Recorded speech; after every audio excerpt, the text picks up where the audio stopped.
मुख्यतः पुणे महानगरपालिका आणि महसूलचे जमाबंदी आयुक्त यामध्ये वहिवाटीच्या मोजणीबद्दल मागच्या 4 महिन्यापासून वाद सुरू होता। मी स्वतः जमाबंदी आयुक्त आणि पुणे महानगरपालिका आयुक्त विभागीय आयुक्त कुलकुंडवर यांची बैठक घेतली आणि यामध्ये बुधवारपासून वहिवाटीच्या मोजणीबद्दलचा काम चालू होणार आहे। आता जमाबंदी आयुक्त आणि पुणे महानगरपालिका आयुक्त यामधला जो त्यातला एक विवाद निर्माण झाला तो सुटलेला आहे आणि बुधवारपासून जे 4 महिन्यापासून पुण्यातल्या जवळपास 400-500 वहिवाटीच्या मोजणीबद्दलचे प्रकरण पेंडिंग आहे त्याची अंतिम आता बुधवारपासून होणार आहे। त्यामुळे एक मोठा दिलासा पुण्यातल्या सर्वसाधारण मध्यमवर्गीय व्यक्तींना आणि पुण्यातल्या ज्यांनी फ्लॅट घेतले घर घेतले आहे ते मोजणी अभावी त्यांचे रजिस्ट्रेशन थांबले होते, आता त्यांना हा दिलासा मिळणार आहे। 4 महिन्याचा तिढा सोडण्यात आम्हाला त्या ठिकाणी जे काही टेक्निकल अडचणी होत्या त्या आता सुटलेल्या आहेत।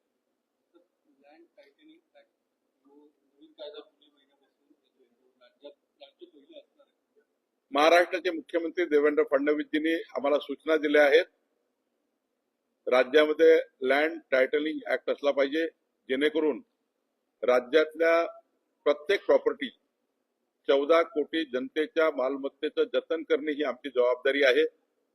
आता जे प्रॉपर्टी कार्ड आहे किंवा 7/12 आहे, घराचं प्रॉपर्टी कार्ड, जमिनीचा 7/12 हा निश्चित नाही, त्याला मालकी ठरवता येत नाही, हे फक्त रजिस्ट्रेशन आहे, नोंदणीकृत आहे।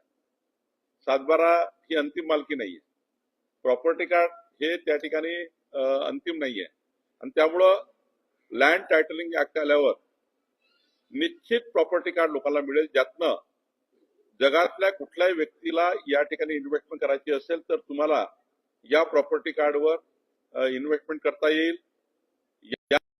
कुणालाही कुणाच्या प्रॉपर्टीमध्ये त्या ठिकाणी दखलंदाज करता येणार नाही, ऑनलाईन ट्रेस तर कोणी असणार नाही। माझी जमीन यांना विकायची असेल दोघंच ऑनलाईन बोलतील, दोघंच ऑनलाईनच जातील रजिस्ट्रारकडे, रजिस्ट्रार आणि आम्ही तिघं आम्ही जमाबंदीकडे जाऊ, ते आमची फोड करून देतील आणि तातडीनं त्यांचं म्युटेशन होईल, सर्व एका सिस्टीम मध्ये होईल। मध्यस्थीची कोणाची गरज पडणार नाही, ना जमाबंदी आयुक्त कोणाची गरज, ना कोणी या ठिकाणी तहसीलदारकडे गरज, ना दोघांच्या मध्यस्थी कोणी तिसरा एजंट लागणार। आपल्या जमिनीचा कोणाला व्यवहार ऑनलाईन करता येईल आणि त्यामुळं दुबईमध्ये लँड टायटलिंग ऍक्ट आहे, त्या ठिकाणी कुणालाही त्या ठिकाणी फसवेगिरी होत नाही। दुबईमध्ये इथून जाऊन दुबईला कुठलंही आपण इन्व्हेस्टमेंट करू शकतो, तसं या राज्यामध्ये लँड टायटलिंग झाल्यानंतर तुम्हाला या ठिकाणी सर्वच प्रॉपर्टी ह्या कॅशवर येतील। तुम्हाला आपलं जर लोन काढायचं असेल, तुमच्या प्रॉपर्टीवर तुमच्या घराची किंमत लिहिली असेल, तुम्ही ऑनलाईन सुद्धा बँकेला अर्ज करून लोन घेऊ शकता, ऑनलाईन तुमचे फेरफार होतील, ऑनलाईन तुमचा बोजा चढेल। या राज्यामध्ये एक सुकर पद्धतीने या ठिकाणी जमिनीचा व्यवहार होईल आणि राज्य हे देशातलं पहिलं राज्य असेल ज्या राज्याला लँड टायटलिंग ऍक्ट लागू झाला आहे। आमचा विचार आहे की त्याच्यात आता आमची सुरुवात झाली आहे, काही सजेशन ऑब्जेक्शन आम्ही पब्लिक डोमेनला घेऊ। साधारण जुलै किंवा जास्तीत जास्त नागपूरच्या अधिवेशनाला कायदा येईल, पण यातनं साऱ्या अडथळे या जमिनीचे दूर होतील।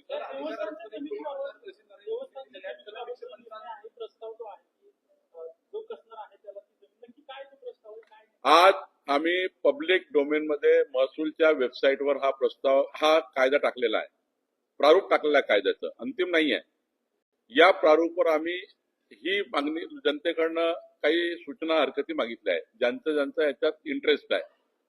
गुरव समाज आहे त्यांना आमची विनंती आहे, देवस्थानचे मालक आहेत त्यांनाही विनंती आहे, चॅरिटेबल ट्रस्ट आहे त्यांनाही विनंती आहे।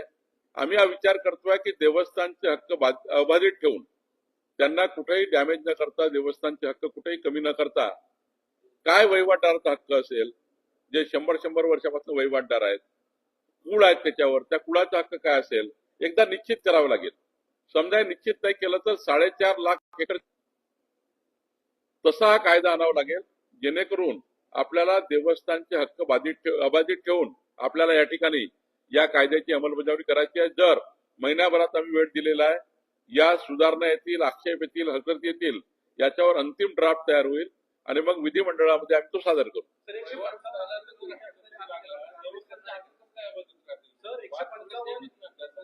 आपण कायद्याने असं म्हटलं आहे, समजा देवस्थानची जमीन वहिवाटदाराकडे आहे 100 वर्षापासून, समजा कुळाकडे आहे, तर देवस्थानला आजच्या रेडिनेक्टप्रमाणे काही कठोर कारवाई करण्याचा विचार सरकारचा आहे. सर्व त्या ठिकाणी जे काही आम्हाला कायदेशीर बाबी पूर्ण करायला ते आम्ही करतोय, पण काही कारवाई करणार आहोत आणि पूर्ण राज्याचं संपूर्ण पुनर्विलोकन सुरू झालेलं आहे. ज्या अधिकाऱ्यांनी चुकीचं केलं आहे त्या सर्व प्रॉपर्टी मालमत्ता या त्यांना पुनर्विलोकित करून त्याचे वापस करायचे आहे. चुकीच्या पद्धतीनं लोकांना 155च्या नावाखाली याची जमीन त्याच्या नावानं, त्याची जमीन त्याच्या नावानं, याचं टायटल त्याच्या नावाने, त्याचं टायटल त्याच्या नावाने, जवळपास राज्यामध्ये संपूर्णच राज्यामध्ये 155 मध्ये कलमाचा गैरवापर करण्यात आला. शुद्ध लेखनाची दुरुस्ती करण्याचा अधिकार होता, जमिनीत एकामेकाच्या नावाने करून टाकल्या. अधिकार चुकीचे वापरले आहेत. त्यांना वाटलं कधी सरकार तपासणारच नाही, पण हे सरकार पारदर्शी, गतिमान, लोकाभिमुख आहे. त्यामुळे जनता आमच्याकडे येतं, आमच्या तक्रारी म्हणतात. आज मी करमाळ्यामध्ये होतो, तिथे 400 लोकांनी तक्रारी केल्या आहेत.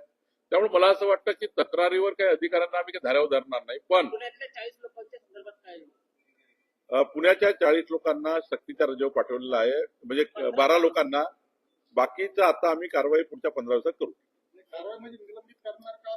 आज आम्ही विधी व न्याय विभागाचे अभिप्राय मागितलेले आहे. विधी व न्याय विभागाचे अभिप्राय मला वाटतं आज उद्या येतील, त्यावर कारवाई करू. सर, 1-2 गुंठ्याचे व्यवहार करताना अद्याप अडचणी येत आहेत, तर 1-2 गुंठ्याचे व्यवहार होत आहेत, कायदेशीर आहेत का नाही? तुकडेबंदी कायदा आपण निरस्त केला आता, त्यामुळं तुकडे मान्य आहे.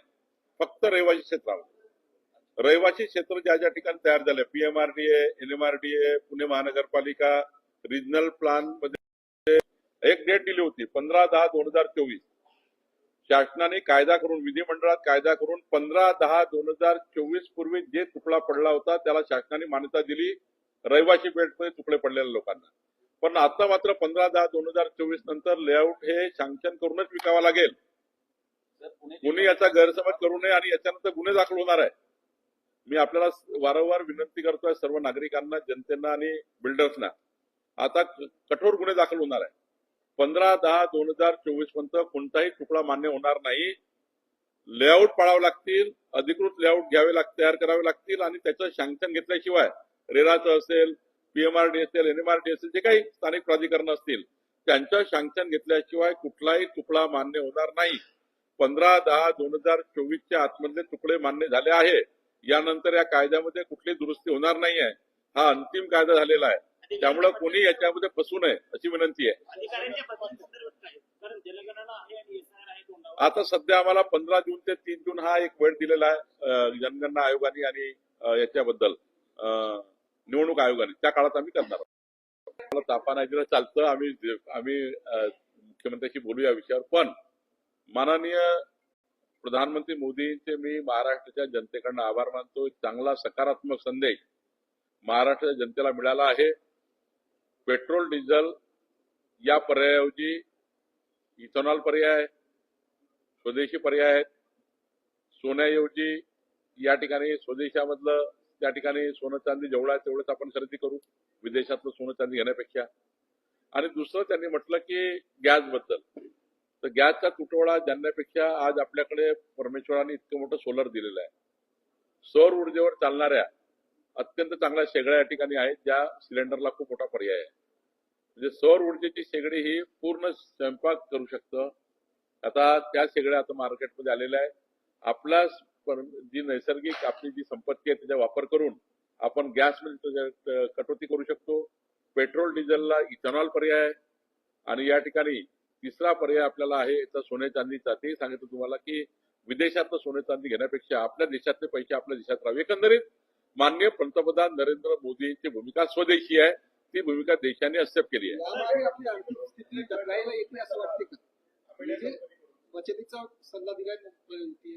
मला वाटतं हा सल्ला महात्मा गांधीजींनी या देशाला दिला होता. हा सल्ला अनादी कालापासून आपल्या अनेक त्या आपल्या पूर्वजांनी दिलेला आहे. आपले संस्कारात हे आहे, बचत केली पाहिजे. महिलांना तर परमेश्वराचं वरदानच आहे बचतीचं. त्यामुळे मला असं वाटतं का निवडणुकीचा काही संदर्भ राहुल नाहीये. गांधींनी मोठी टीका केली याच्यावर की कोणी? हे शांतन मोदींना निवडणुकीनंतरच आलंय असं त्यांचं म्हणणं आहे. त्यावर तुम्ही काय? कोणाला राहुल सांगितलं? गांधी राहुल गांधीला विदेशात जायचं असेल म्हणून ते बोलले असतील. आंबेडकर कंपनीकडून दंड नाही वसूल झाला तर या प्रकरणात आपल्याकडून पार्थ पवारांना वाचवलं गेलं, त्यांच्यावरती अटकेची कारवाई झाली, मी- त्याला चौकशीला नाही बोलवलं. एक राजकीय पक्षाचे नेते म्हणून तुम्ही त्यांना कसं बघताय? विधिमंडळात मी पूर्ण अहवाल पारदर्शीपणे सादर केलाय. त्यामध्ये आमच्या रजिस्ट्रेशन ऍक्ट प्रमाणे आम्ही पूर्ण कारवाई केली आहे. रजिस्ट्रेशन ऍक्ट मध्ये हेच लिहिलं आहे, घेणारा आणि देणारा हा जेव्हा आमच्या रजिस्ट्रारकडे गेला ते दोघंच दोषी असतात आमच्या कायद्याने. आम्ही दोघांवरच एफ आय आर करतो, तिसऱ्यावर आम्ही एफ आय आर करू शकत नाही. पुढची पोलिसांची भूमिका असते की त्या गुन्ह्यात कोण कोण दोषी आहे ते पोलीस पकडतात. आमच्या कायद्याने आम्ही 2 लोकांना आरोपी केलं, त्यांना जेलमध्ये टाकलाय.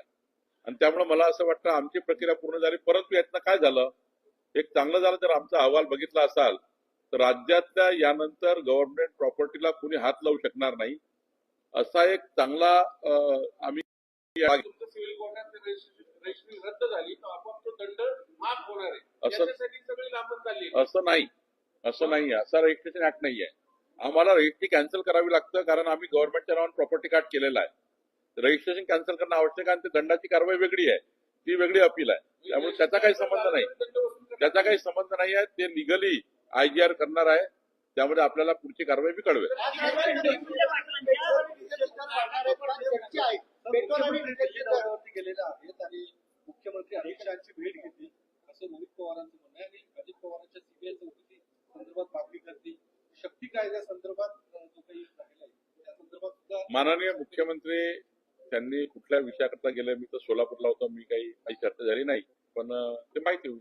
पेट्रोल आणि डिझेलचे दर वाढणार आहेत का? चर्चावरती 5 राज्याच्या निवडणुकानंतर हे दर वाढणार म्हणून त्यात तथ्य आहे का? आणि आता हे तर माझ्या अधिकार क्षेत्रात आज नाही आहे, कारण मी राज्याचा मंत्री आहे.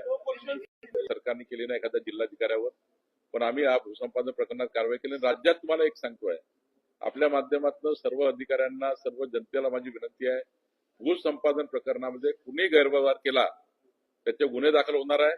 कुणी भूसंपादन प्रकरणामध्ये कुठल्याही अधिकाऱ्यांनी, कर्मचाऱ्यांनी, जनतेने गैरव्यवहार करू नये. कारण कधी कधी जनतेकडनं असं होतं की काल झाडं लावतात, झाडं दाखवतात, ही सर्व जनता काही दोषी नाही आहे.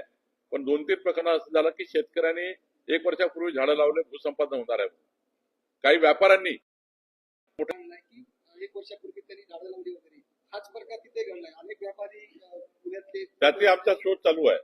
1 वर्षापूर्वी ज्यांनी रजिस्ट्रेशन केलं असेल त्यांची काय परिस्थिती होती, गुगल मॅप आहे, MR आहे, सर्व आता शाश्वत आहे. त्याच्यावर आम्ही कुठलाही 1 रुपया जाणार नाही याची काळजी घेणार. सरकारने 3 कोटी झाडं लावली होती, 33 कोटी.